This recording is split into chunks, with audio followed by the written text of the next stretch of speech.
Assalamualaikum warahmatullahi wabarakatuh. Halo kawan sehat, selamat datang di podcast Sedekah Sehat, siaran edukasi kesehatan untuk hidup sehat. Podcast yang membahas cerita inspiratif, pengalaman, dan perjuangan tenaga kesehatan yang luar biasa. Bersama saya tentunya Norlia Melati Pauji yang akan menemani perbincangan kita pada kesempatan kali ini. Hari ini spesial banget karena kita kedatangan narasumber yang tidak hanya berprestasi tapi juga juara 1 dalam ajang penilaian tenaga kesehatan di fasilitas pelayanan kesehatan tingkat Kabupaten Tapin. Baik, langsung saja kita sapa kawan-kawan sehat. Siapa sih narasumber kita pada hari ini? Baik, selamat datang Pak Saiful. Selamat datang. Apa kabarnya? Baik, Mbak Mel. Oke. Pak Saiful, biar lebih akrab nih Pak Saiful Anwar. Biasanya dipanggil apa? Pak Ipul? Bapak Saiful aja Oh, Bapak Saiful. Saya kira siap. Pak Anwar nih, Pak. Izin Pak, kita hari ini ngobrolnya santai, biar relax, biar kita bisa sharing ilmu kepada teman-teman, kepada kawan-kawan sehat yang ada di rumah. Oh iya, siap. Oke, Pak Saiful, ini kan Pak Saiful ini menjadi juara pertama nih di dalam ajang penilaian tenaga kesehatan di fasilitas pelayanan kesehatan. Mungkin kawan-kawan sehat di rumah nih belum tahu apa sih itu nakesdan yang biasa kita sebut dengan nakesdan. Bisa Pak Saiful jelaskan sedikit? Iya. Apa itu nakesdan dan bagaimana Pak Saiful bisa meraih juara pertama? Iya, siap. Untuk penilaian nakesdan itu penilaian untuk memberikan penghargaan kepada tenaga kesehatan yang berdedikasi kepada masyarakat di fasilitas kesehatan yang bisa di puskesmas ataupun di rumah sakit. Ini berdasarkan kategori atau kategorinya ada nutrisionis, ada dokter gigi, dan saya sendiri sebagai analis kesehatan di puskesmas Binuang. Oke. Oh iya, berbicara sebelum kita masuk lebih dalam, Pak Saiful, kawan-kawan sehat di rumah tentunya belum mengenal Pak Saiful. Pak Saiful boleh perkenalkan diri dulu nih kepada kawan-kawan sehat yang ada di rumah. Halo kawan-kawan sehat. Perkenalkan, nama saya Saiful Anwar. Saya ini adalah petugas laboratorium dari Puskesmas Binuang. Saya perwakilan nakesdan dari Kabupaten Tapin untuk kategori ahli teknologi laboratorium medik. Nah, untuk di sini saya juga melakukan inovasi, itu pengambilan sputum. Yang judul inovasi saya itu pengambilan sputum yang aman, mudah, dan terpantau berbasis digital. Nah, inovasi tersebut yang saya pakai di penilaian nakesdan dan saya akan menjadi juara pertama. Luar biasa sekali ya Pak Saiful ya. Karena untuk mendapatkan juara pertama ini tentunya tidak mudah. Karena harus membentuk inovasi dan inovasi itu terus berjalan. Tentunya harapan kita ya efek positifnya Pak, inovasi ini menjadi salah satu bisa meningkatkan derajat kesehatan khususnya di warga Binuang. Siap. Tentunya pasti banyak cerita yang menarik yang akan kita dengarkan pada kesempatan kali ini. Beliau tadi menyampaikan sudah inovasinya, itu yang biasa disebut dengan pesat digital. Iya, pesat digital. Luar biasa sekali.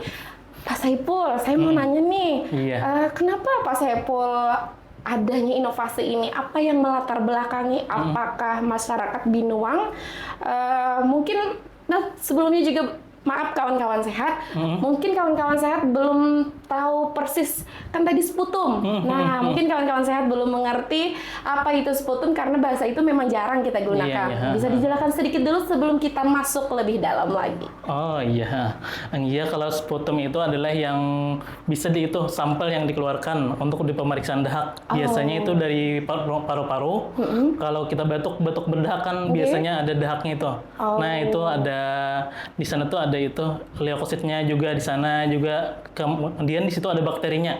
Nah, bakteri yang di dalam sputum itu yang diperiksa untuk melakukan pemeriksaan dahak biasanya di laboratorium.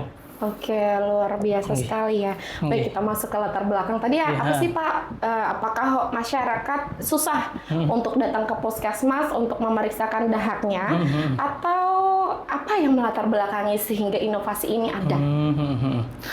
Biasanya masyarakat kan, biasanya saya ke masyarakat, biasanya berkunjung ke masyarakat. Nah, biasanya di masyarakat itu susah untuk melakukan pemeriksaan dahak. Gimana pemeriksaan alurnya, bagaimana harus mengantrinya juga di depan. Kalau dengan inovasi ini, masyarakat bisa langsung berperiksa langsung ke laboratorium atau men-scan barcode di sini. Oh ya. Langsung barcode di sini biar mempermudah masyarakat untuk melakukan pemeriksaan. Luar biasa sekali ya. Jadi masyarakat tidak perlu takut lagi dan tidak perlu susah payah datang ke puskesmas. Oke, kenapa harus pusat digital? Kenapa nggak nama lain? Apa yang membuat Pak Saipul sehingga inovasi ini tercipta namanya pusat digital, dan inovasi ini gambarannya seperti apa?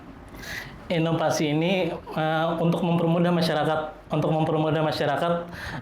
melakukan pemeriksaan dahak dengan melakukan pemeriksaan yang mudah, aman dan terpantau berbasis digital. Oh, berbasis digital. Kenapa jadi ini pusat digital ini juga bisa meningkatkan capaian terduga dari Puskesmas Binuang untuk terduga TB di laboratorium.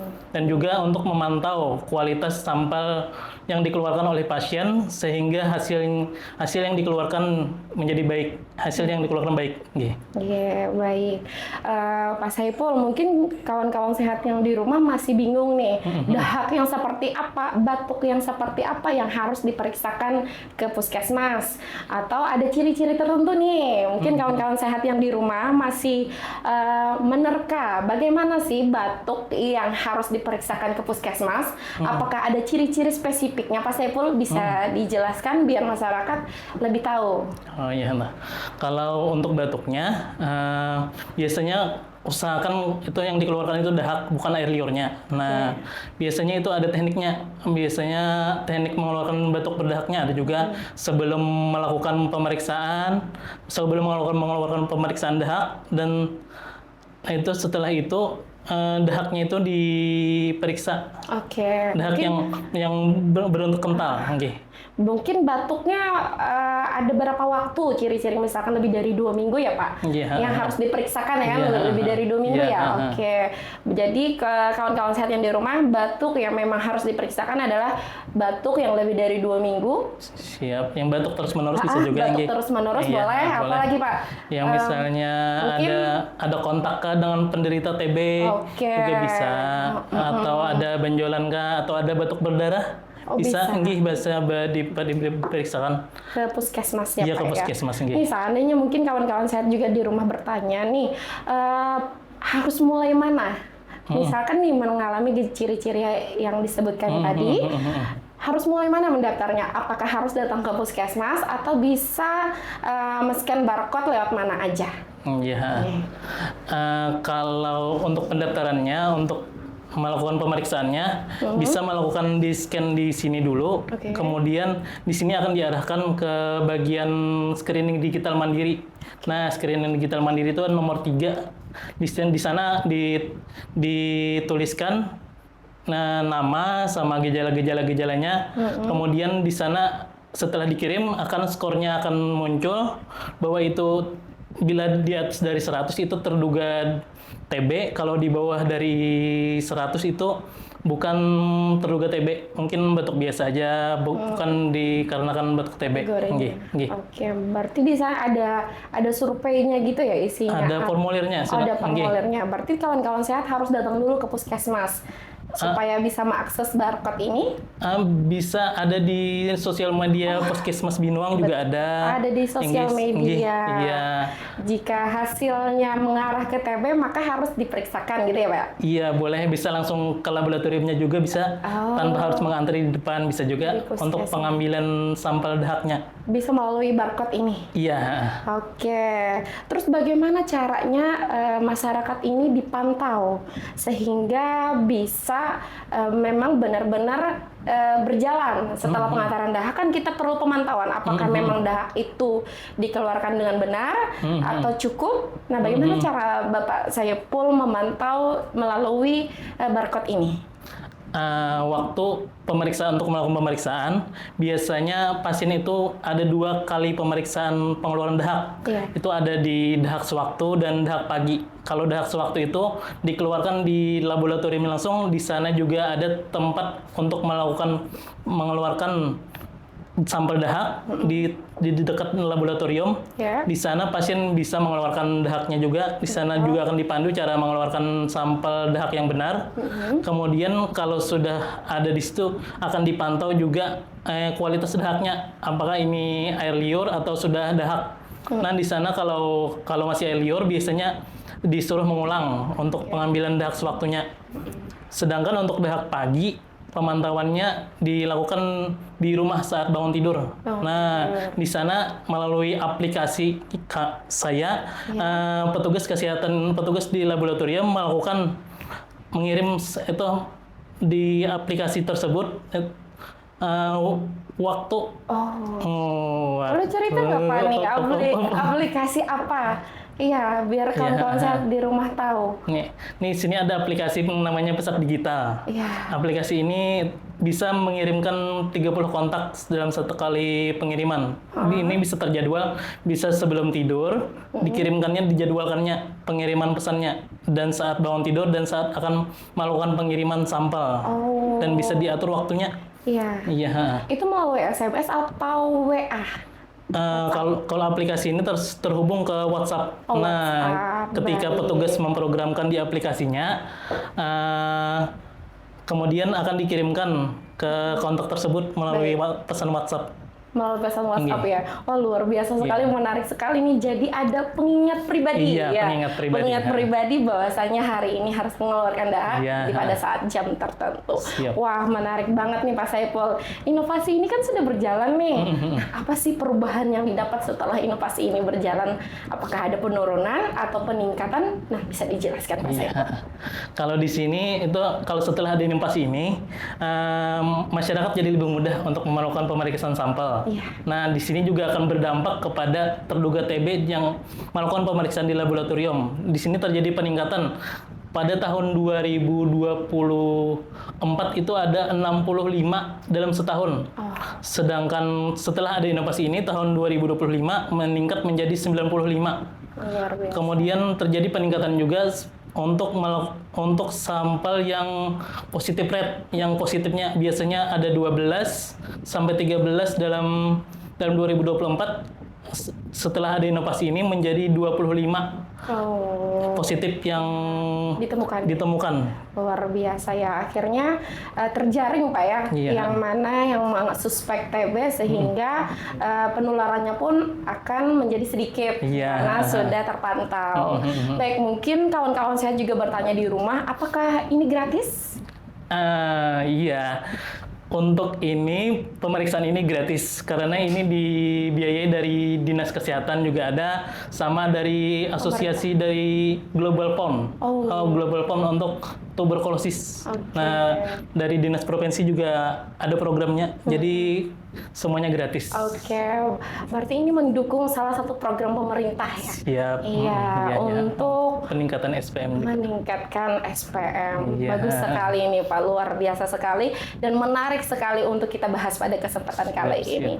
Baik, terakhir nih Pak, ada pesan nggak untuk masyarakat Tapin atau masyarakat di Binuang biar agar tidak ragu lagi nih periksa dahaknya? Untuk masyarakat Tapin, untuk kawan-kawan Tapin, boleh kawan sehat Tapin. Kawan sehat Tapin, kawan sehat Tapin bisa untuk memeriksakan dahaknya bila ada yang gejala mengarah ke TB atau pernah kontak dengan terduga TB atau penderita TB saat kita di ruangan kah, atau saat kita di sekolah atau di asrama. Bisa kalau kita ada batuk-batuk yang mengarah ke TB, bisa aja diperiksakan di fasilitas kesehatan yang terdekat. Nah, bisa di puskesmas atau ke rumah sakit bisa juga.